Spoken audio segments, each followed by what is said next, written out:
Halo semuanya, hari ini aku dan Anastasia akan membahas topik yang sangat penting, terutama buat kalian yang tertarik dengan dunia teknologi informasi.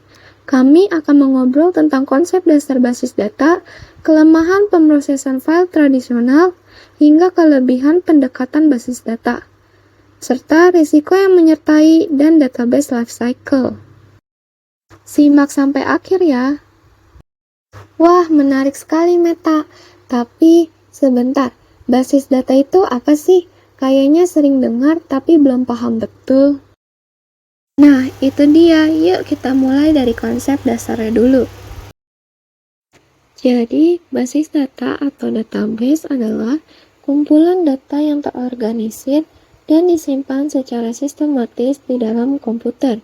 Data ini bisa diakses, dikelola, dan diupdate dengan mudah. Bayangkan seperti perpustakaan, di mana buku-buku adalah sebuah data, dan sistem penataannya adalah sebuah database. Oh, jadi database itu seperti rumah untuk data ya? Tepat sekali. Nah, sebelum ada basis data, dulu kita menggunakan pemrosesan file tradisional, tapi sistem ini punya banyak kelemahan loh.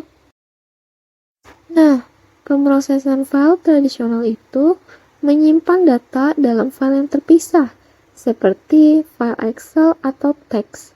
Masalahnya, sistem ini rentan diduplikasi data, sulit diakses bersamaan oleh banyak orang dan tidak efisien untuk data yang besar.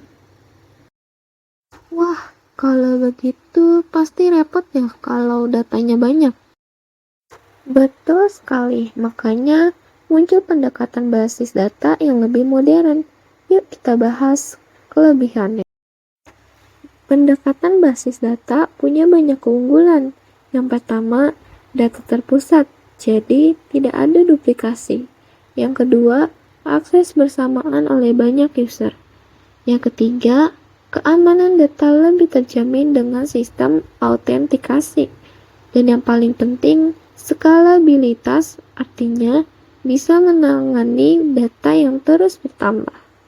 Keren banget, tapi apa nggak ada resikonya sama sekali? Tentu ada dong, karena tidak ada sistem yang sempurna.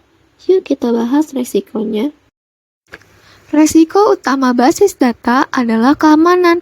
Kalau sistemnya diretas, data sensitif bisa bocor.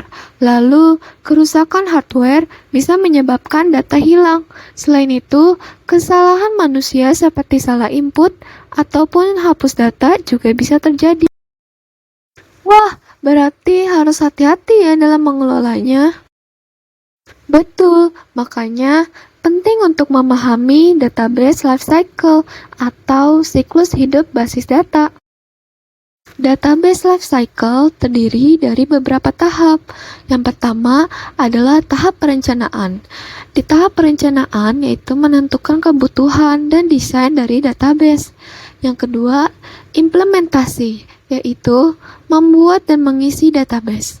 Yang ketiga, penggunaan, artinya mengakses dan memanipulasi sebuah data.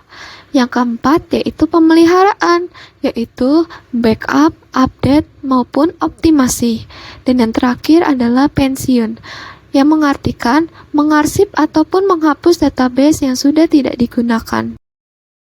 Jadi, database itu punya siklus hidup layaknya makhluk hidup ya? Bisa dibilang seperti itu, tapi yang pasti dengan memahami siklus ini, kita bisa mengelola database dengan lebih baik. Nah, itu dia Anastasia, konsep dasar basis data, kelemahan pemrosesan file tradisional, kelebihan pendekatan basis data, resiko, dan database lifecycle. Semoga penjelasan tadi mudah dipahami ya. Iya, jadi lebih paham nih. Terima kasih ya. Sama-sama.